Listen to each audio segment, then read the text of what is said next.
ஆக்சுவலாக நம்ம மனசில் நிறைய கேள்விகள் எப்படி ப்ரையாரிட்டைஸ் பண்ணுறதுன்னு தெரியாது. ஃபார் எக்ஸாம்பிள்,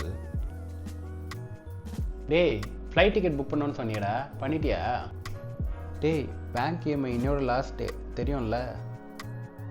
டேய் கார் டயர் பஞ்சராக இருந்தது, ரிப்பேர் பண்ணணும்னு சொன்னியடா.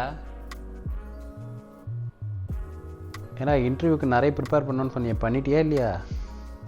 இந்த மாதிரி பல டாஸ்க் இருக்கும்போது எதை ப்ரையாரிட்டைஸ் பண்ணுறதுன்னு உங்களுக்கு தெரியலையா? இதுக்கு தான் ஐசனோவா மேட்ரிக்ஸ்னு ஒரு சிம்பிள் சைக்காலஜி ட்ரிக். வேலையை 4 பெட்டியில் போடு. டூ ஃபர்ஸ்ட், ரொம்ப முக்கியம், உடனே பண்ணணும் அப்படிங்கிறதுலாம், like client meeting. Second, schedule தான் முக்கியம், உடனே தேவையில்லை அப்படின்றது, லைக் உடற்பயிற்சி. மூணாவது, டெலிகேட், உடனே பண்ணணும் ஆனால் நீ தான் இருந்து பண்ணணும்னு அவசியம் இல்லை, அந்த மாதிரி தேவையில்லாத ஃபோன் கால் அட்டன் பண்ணுறது. நாலாவது, எலிமினேட்டே பண்ணிடணும், முக்கியமும் இல்லை உடனே தேவையும் இல்லை, லைக் ரீல்ஸ் பார்க்குறது.